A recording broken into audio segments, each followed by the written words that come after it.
So basically, feminism is the idea that women are free when they serve their employers, but slaves when they serve their husband and children? Wait a minute! You don't find that suspicious? You don't find that suspicious?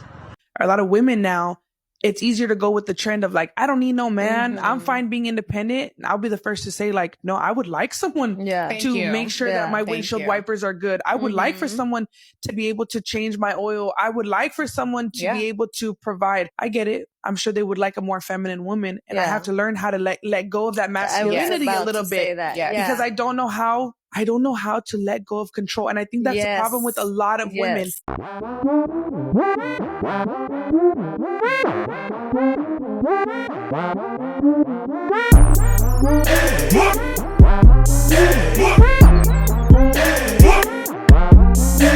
What's going on YouTube? It's your boy Ron back with another video. If you're new to the platform, welcome to the tribe. I didn't do this video, hope you subscribe.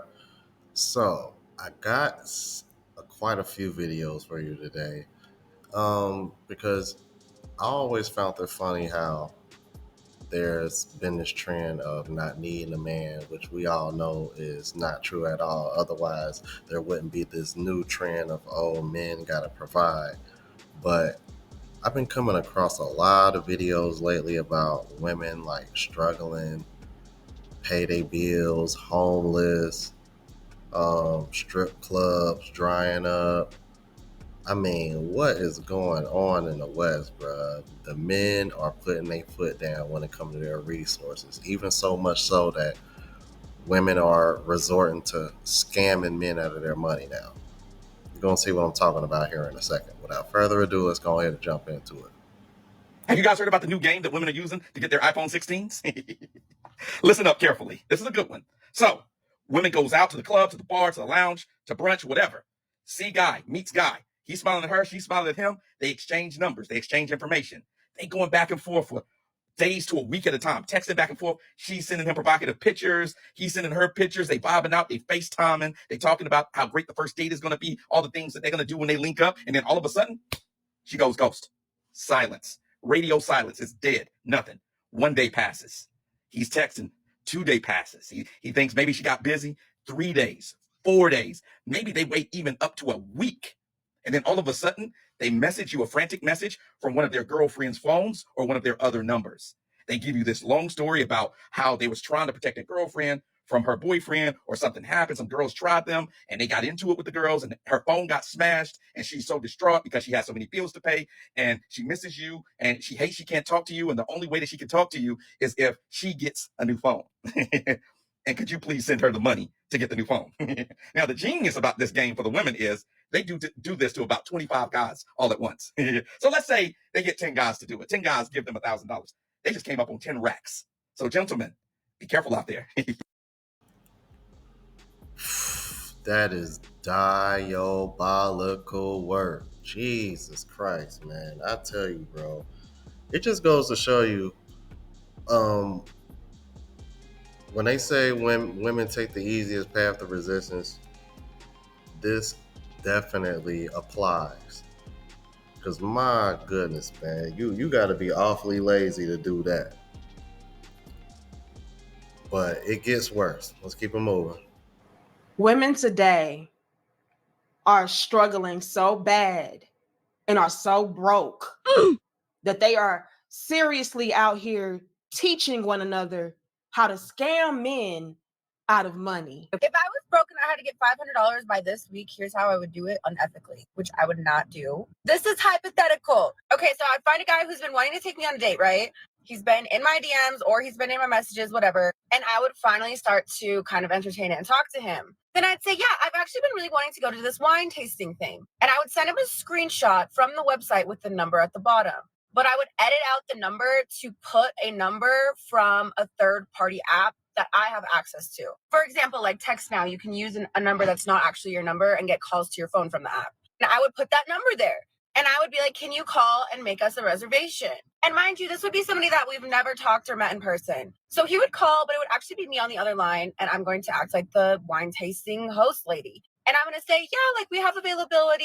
We do require a card on file just to make the reservation, but we're not going to charge you until you actually come in for your reservation.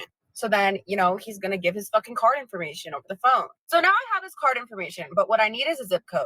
So what I'm going to also do in another conversation with him is I'm going to ask him, oh, like what area do you stay in? And then he's going to give me like a general area. Typically they'll say like a city or a town. And then I'm going to give a zip code and put like a question mark. I think my cousin lives in that area. And then he'll either confirm it or he will correct you. So then boom, you have the zip code. So then I'll take the card number and information and the zip code and I'll go put that into Cash App and send myself $500 using that information. Or I'll go online and purchase a Visa gift card. And that's that. Again, hypothetical, never done it, never would.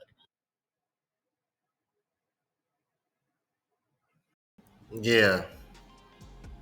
Yeah, Danica. We all got the same reaction, man. Shout out to her, man. Make sure y'all subscribe to her channel as well. But most people who watch me, they've been watching her. And I was watching her back when she had like 20,000 subs.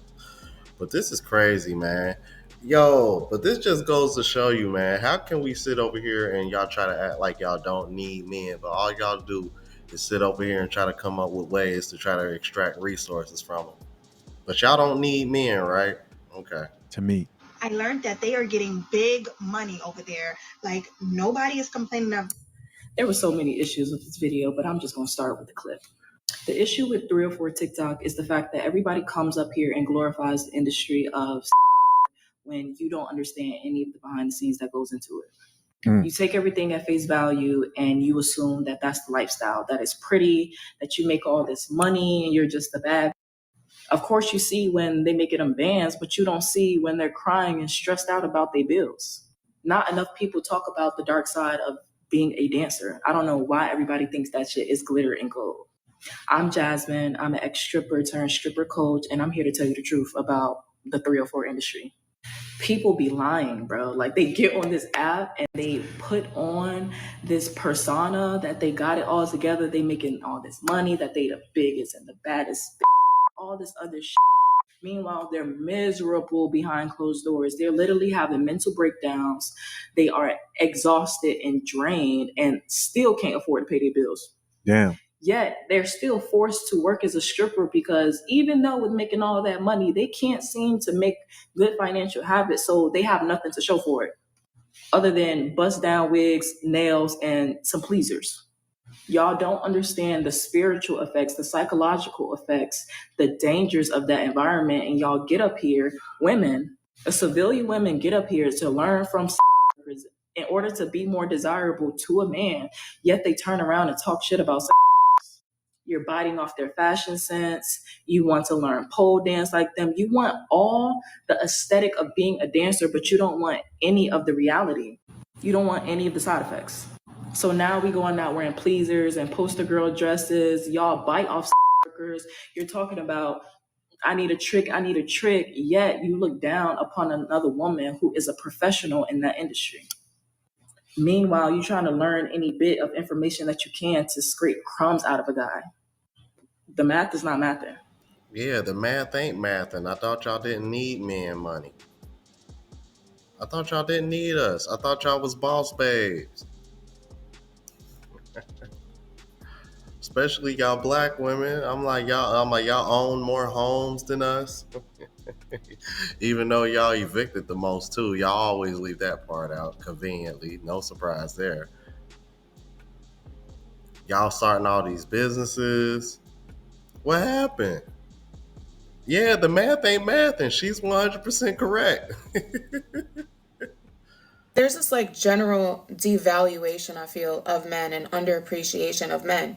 And what it's doing is it's making it so men feel like they don't have a role. They don't have a necessary place in the world. It's almost mistaken as women empowerment or feminism. And I'm all about that. That's really cool. That's really great. That's really interesting. Women having their power and being in their power and their feminine energy. That's great. That's amazing. But all these women that are claiming to be in their divine feminine energy, but are making men feel like they're unworthy, like they are unnecessary, and literally like devaluing men, not appreciating a man for what a man is. they don't know what they're talking about. And any man that hears that kind of verbiage coming from a woman, whether it's online, whether it's somebody you know, whether it's somebody that you witness or somebody you're dealing with in real life, whether it's your mother or your girlfriend or whatever, I just want you to know that you are valued and you are appreciated and you are necessary. I remember learning in the Bible that the reason why I need to submit to my husband's leadership is because the enemy is going to come after me due to my emotions. Because a more emotional being is more easy to manipulate. So just remember, every time you say, I don't need a man, in a passive aggressive tone, that's exactly what the enemy wants. Not only does he want a division between man and woman, where we see each other as enemies, but he also wants you to be alone like Eve was in the garden, because he can easily manipulate you. The way he's manipulating you is by getting you to create this perception that you don't need a man, but you should open your legs to one.